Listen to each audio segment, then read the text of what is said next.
Awesome. What's up, everyone? I'm here today with Christian. He's a member of the Drop Servicing Blueprint. He's going to tell us a little bit about his story. He's been a member for a long time now, one of our really successful members. He's going to have a great, inspiring speech for you. I'm looking forward to hearing his story. So maybe just to shoot into it, Christian, you could start off with, where you started out and kind of your general journey going through the course and building your business. Yeah, man, definitely. So I'm Christian Jackson. I'm from San Diego, California. Well, I moved to San Diego recently, but I started out just like everyone, just went to high school, dropped out of college, wasn't doing anything with my life really, was working at a warehouse. Then I saw Dylan's ad on YouTube. I just decided to take it a chance because before that I was doing, just dabbling with drop shipping and other businesses that I never really took seriously, which I believe I could have been successful in that if I took it seriously, but I didn't. And then something about Dylan's course just really resonated with me with, being able to just get a client and have somebody else do the work and then, kind of be the middleman. So something about it just really resonated with me. So I got involved and then I got the course. And then like everyone, I'm sure just it was very difficult in the beginning because you don't really know what you're doing. And eventually I kept failing. And finally I got a client after hundreds of emails sent, and then I used the results from that client to get my next client, and then it kind of just snowballed from there. So I actually was able to quit my job at the warehouse and was able to move out to San Diego, which I live out now, but before I lived in Riverside, which is a terrible city. And I get to live in San Diego, which I love. And it's just been great, man. I've been able to leave the job world and work for myself, which has been great. Yeah, that's always the goal. And I guess how long did it take you to get that first sale once you jumped into the course? It took 2 months. 2 months, okay, not so bad. And then, how long from joining the course did it take to quit your job? It was 3 months. 3 months. So That's crazy. You quit pretty early, eh? How many clients did you have when you decided to quit your job? well, I was making more than I was at the job. So I was making Wow. at the job I was making 4,000 a month at my warehouse job, and then I got up to $4,500 in my business, and I quit that day. Yeah, when I got that client, I called in and they're like, "What are you doing?" I was like, "I just started a business," and I was expecting them to be all angry, but they're like, "Good luck with everything." So that was pretty cool. Yeah, that's awesome. That's so cool that you ended up, quitting your job after 3 months and you're already making more than you were in your job and your business. I didn't even realize that part of it. So you're definitely a legend for that. And tell us a little bit more about your business, because you decided to go with Facebook ads, which is a little bit different. As a lot of people watching this know, a lot of people in the course go for animated videos because of what they see I teach mainly. So what made you decide to go for Facebook ads? Um, I just thought that everyone was going to do the animation. So I just didn't want to deal with the competition, even though I'm sure it's most likely probably the easiest one to do because there's so much material on it. But with Facebook ads, I just thought that that could just be my niche, right? I could just figure out how to really do it and figure out my niche within that, which is e-commerce, which is, online brands that want to advertise their products online, but they don't really know how to do it. So I just decided to start reaching out to them, and that's difficult as well. It's not like any one of them is very easy. It's just I just decided to pick that one and not change from it, because I realized that even with my life, a lot of things is you just start something and then you quit. I just picked that. I said I'm going to do this, and I kept failing at it until I found it to work. So that's kind of why I did it. Yeah, yeah, that's so important what you just said as well, just sticking with something and figuring it out. Because a lot of the time when you start something new, no matter what part of your life, you end up giving up when things get a little bit difficult or you run into a few problems. But you've got to remember that there's always somebody out there that has the answer in most cases. And most things in life aren't that difficult to achieve unless, you're 5 foot tall and you want to be an NBA player or something. But most things you can achieve in life, and you just need to learn and push through and develop it. But the most difficult thing I think that a lot of people get into is they're not really willing to come up with those creative solutions to novel problems. And by thinking, outside of the box and trying to come up with solutions, you're going to do better than 99.9% of people out there. Most people aren't willing to even put in a little bit extra work. So by putting in the extra work, you literally have no other competition, because most people just give up within a few weeks, or if they fail once, they give up automatically. So pushing through until you get that success is key. obviously not banging your head against the wall and just failing over and over again without changing things, but you have to learn and adapt and look at what other people are doing, and even, model off of them or copy off of them, whatever you want to say, but try and develop your own strategies, but based on what's already working out there. That's so important. But I guess, Christian, one thing that would be cool to hear is, what was the biggest challenge for you in building your business before you got that first sale? Well, I was trying to, this is just me personally, I was trying to send the same email to every single person. But once I realized that, there's so many people doing cold email these days, you just need to be more personalized. So like today, my emails are so personalized to the person that it's going after that, the first line or the first paragraph will be me complimenting their business. Then the second paragraph will be me telling what we used to do or results that we got for another client. And then at the bottom, I'll either leave a cold email loom, or it'll be me asking them if they want to see a case study of how we did the results with the other client. So it just making it really more personalized. And until I did that, I was getting no success really. It's just for me, I don't know why, and it takes a lot of time to do it that way, but it's the only way that I've seen success. Yeah, yeah. I think that's key as well, because in the course we have so many templates, and obviously, it's a course, so there's so many different people doing it and so many different types of businesses they're going after. So the templates are quite general. They work in my businesses, but they're not just there really to be copy and pasted for the most part. Of course, you can do that and get sales, but you're going to need to send more emails or make more offers. If you're doing something else like ads, you're going to have to make more offers, which is going to, usually take more time a lot of the time. So that's why we really do recommend customizing things, as Christian is saying, and putting in a little bit more effort to come across in the right way to your client. And for example, if you're reaching out to the real estate niche, talk in their language or provide something relevant to their business. Figure out exactly what they want, what problems they have, and how you can solve them, rather than just sending a general email that could be for anybody. That's always really important when it comes to cold email. And the other reason for that is with cold email, a lot of it relies on deliverability. So your open rates are going to decrease over time. And the best way to prevent that, or one of the best ways, is to change up your email copy. Because if you're sending the same email copy over and over, especially at a high volume, over 200 emails per day, you're going to get blocked, or you're going to end up on a spam list, because that's an obvious thing that spammers do. They send the same email over and over again. If there's no personalization there, you're going to hit those spam traps. So that customization is a good way of protecting your domain reputation over time, and that way you won't need to create new email accounts all the time or stop your cold email accounts and rewarm them up all the time. You're going to have more consistent results with cold email by sending less emails. And I think as well that it's a little bit counterintuitive, customizing the emails and sending less, because you almost feel like, oh, I should just be sending more and then maybe eventually something will stick.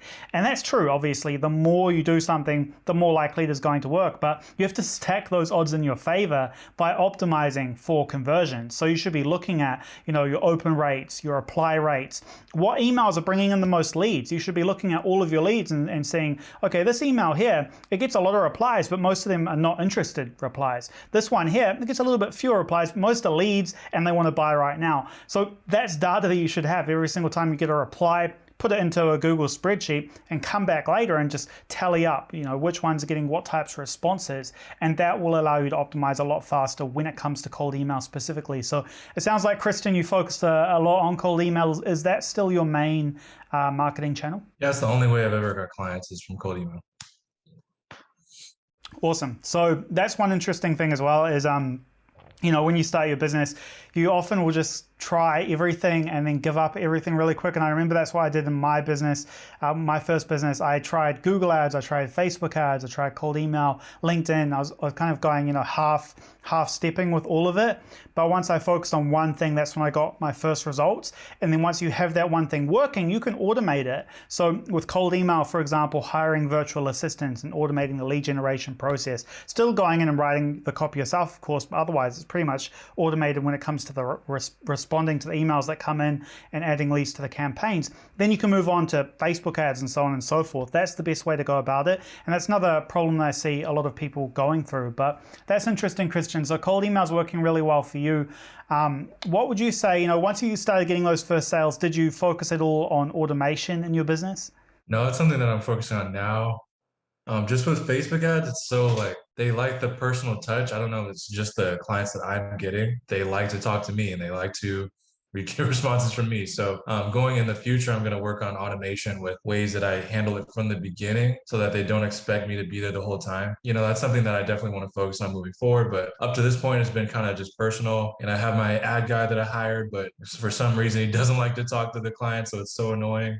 So I have to talk to him. And there's certain things that you just need to figure out for each one of you, how to figure it out once you get your clients to not have to work all the damn time, or excuse my language, but have to work all the time on the client relations. That's just something that you need to figure out yourself.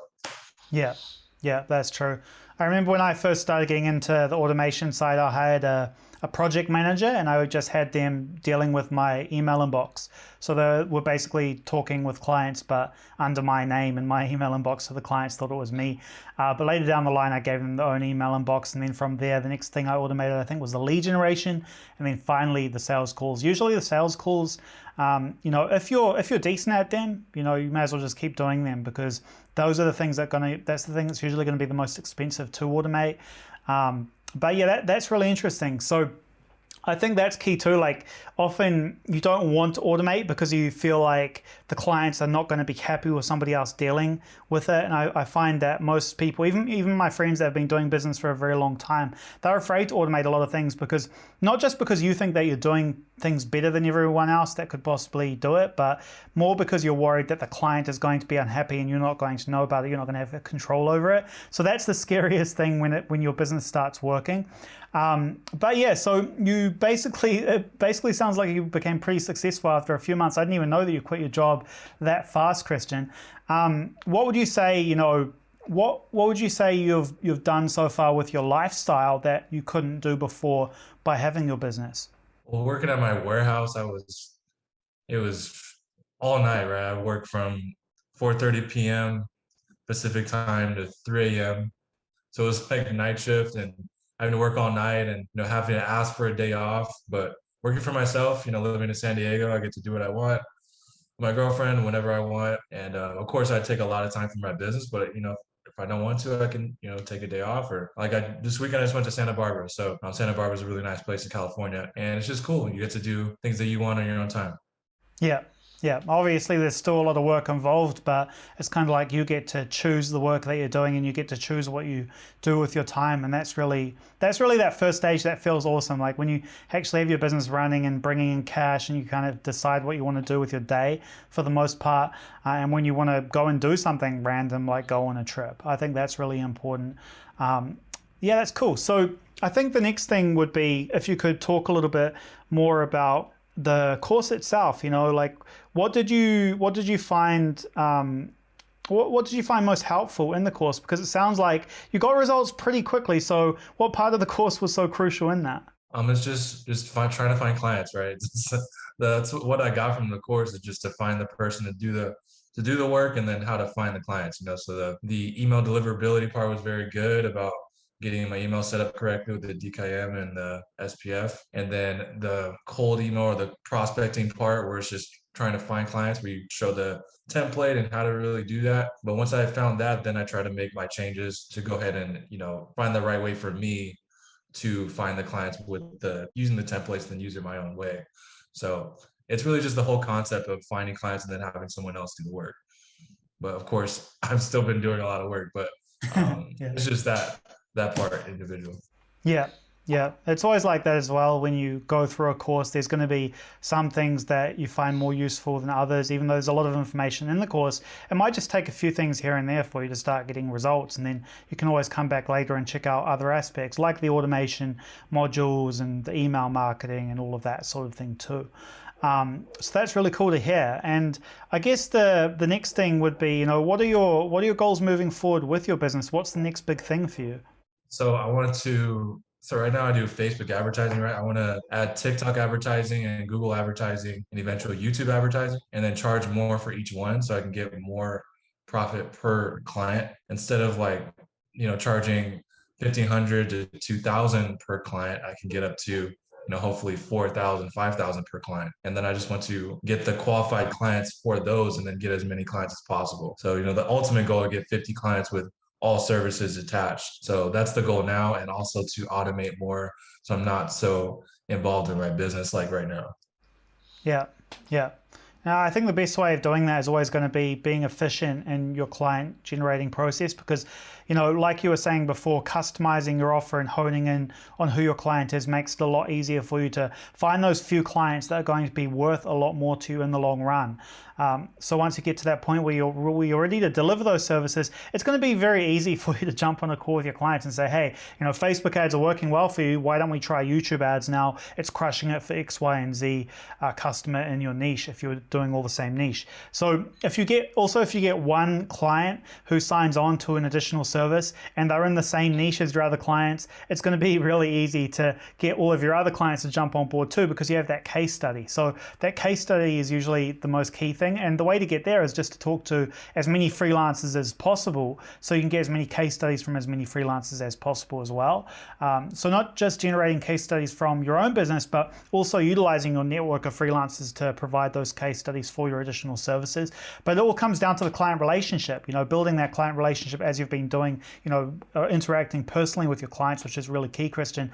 And then once you're ready to start delivering additional services, all it takes is an email or a phone call to get them to sign on to something else. And you can even give them some kind of special offer or whatever for clients to get those first few clients on board. Then once you have those, you can say, hey, we're doing this for a few other clients behind the scenes. Do you guys want to jump on board as well? They're getting result X, Y, and Z.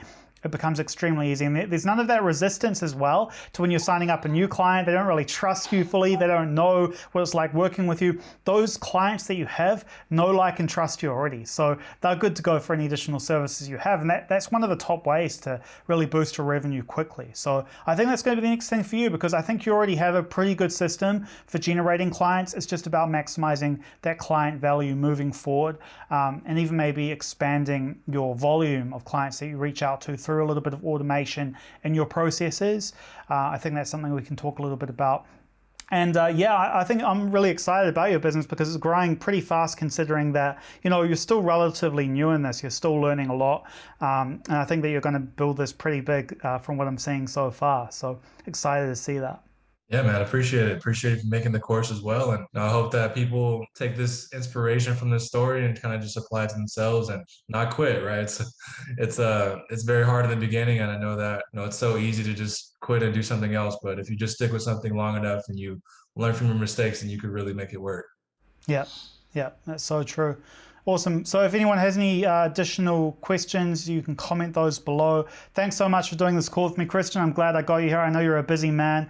And when you get to that next level where you're doing 100K a month, we'll jump on a call together and do another one of these interviews. I look forward to it. Yeah, definitely. Thank you, Dylan. Awesome, man. Talk to you soon.